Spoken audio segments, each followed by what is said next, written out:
Tissue. Paper that lets the light shine through. This is what could alter things. Paper thinned by age or touching.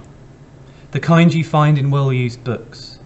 The back of the Quran, where a hand has written in the names and histories. Who was born to whom. The height and weight. Who died where and how. On which sepia date. Pages smoothed and stroked and turned, transparent with attention. If buildings were paper, I might feel their drift, see how easily they fall away on a sigh, a shift in the direction of the wind. Maps too. The sun shines through their borderlines, the marks that rivers make, roads, rail tracks, mountain folds, fine slips from grocery shops that say how much was sold and what was paid by credit card, might fly our lives like paper kites. An architect could use all this, place layer over layer, luminous script over numbers over line, and never wish to build again with brick or block, but let the daylight break through capitals and monoliths, through the shapes that pride can make, find a way to trace a grand design with living tissue, raise a structure, never meant to last, of paper smoothed and stroked and thinned to be transparent, turned into your skin. Right. Tissue is a poem that appears to create a lot of division. It's the poem that teachers, perhaps, are most likely to say that they don't like. Perhaps the danger with tissue is that, arguably, I think it gets overcomplicated. What is Darker's reason for writing the poem? I think it's this. We are supposed to see tissue as an extended metaphor for life. Tissue is fragile, whether it's paper or muscle. We are supposed to see how life is fragile, how its life is impermanent, doesn't last. We are supposed to see how paper is a symbol of and for power. When looking at a poem, you start with what you think the writer is trying to say. Metaphor for life, fragility of life, paper as symbol of and for power. When then writing about a poem, you try to articulate those three things, or more, or less, that you see in the poem.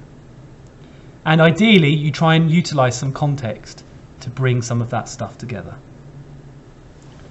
Darker wants us to see that division is pointless because we are all the same. And her context provides some justification of this.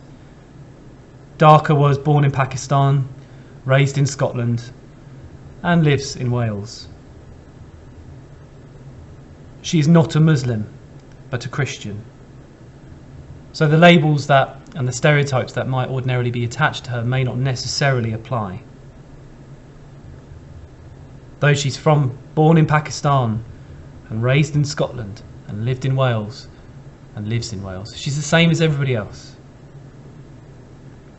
Paper, therefore, is supposed to be a universal metaphor because it is an item, a product, which applies to us all, whether we consider that to be whether that's the tissue of the body, the tissue of a piece of paper, or the various different references to tissues in the text.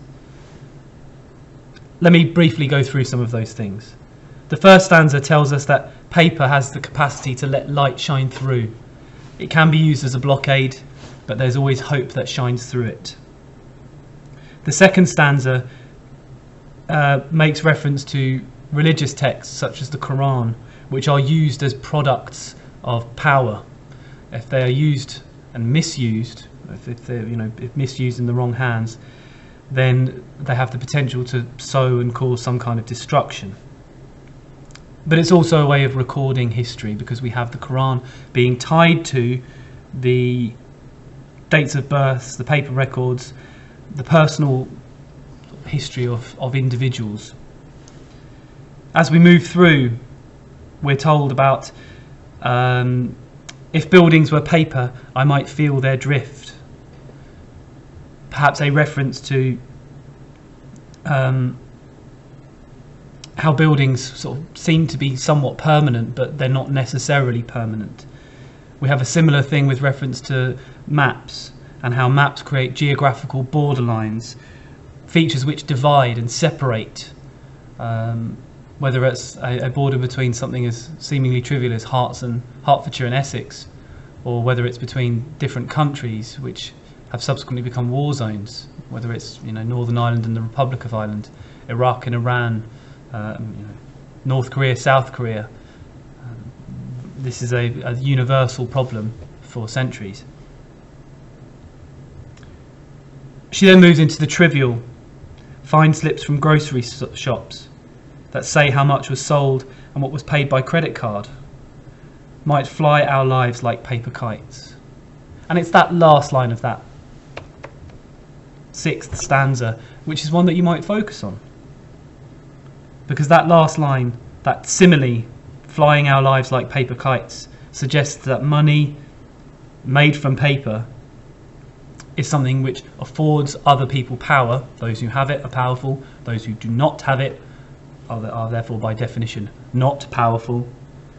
But the key is that if a credit card, say, flies our lives like a paper kite, then just like the wind is in control of a kite.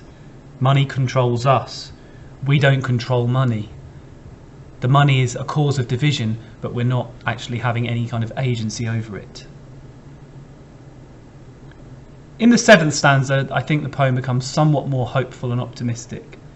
The reference to an architect who could use all this demonstrates how paper offers opportunities for designing something new, designing something better.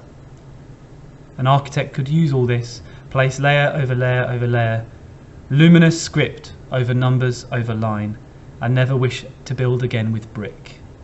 The brick here being symbolic of permanent division and a reference back to the buildings of the 4th stanza.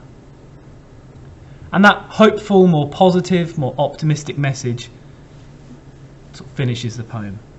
We're told through the command on line 29, but let the daylight break through capitals and monoliths. Let, she says, the speaker says. It's not maybe you could, perhaps you might want to, it's do it. Let that daylight, that optimism, that hope, something of a cliche, sunlight as hope, but let it break through. Not shine through, let it break through, that emotive verb, break. Through the shapes that pride can make. Pride is a human condition. It's a sense of not wanting to humble, lower yourself. Mankind, humankind is innately full of pride. We don't wish to let go of things that have been created, but we need to, she says, if we want to create something different.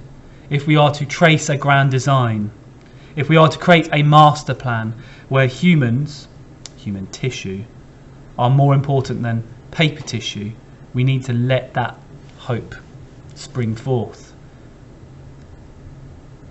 So we are asked to find a way to trace a grand design with living tissue. With living tissue. We are to put humans first. We are to put each other first. And that's why the last line becomes about skin. Because we're all skin. Darker asks us to value human essence, to put humanity first. Humans die, but they are a constant. Paper, tissue, they're man-made products at the mercy of others. Paper is used, tissue and paper are used to segregate and to divide. But if we're all turned into skin, then we're all the same.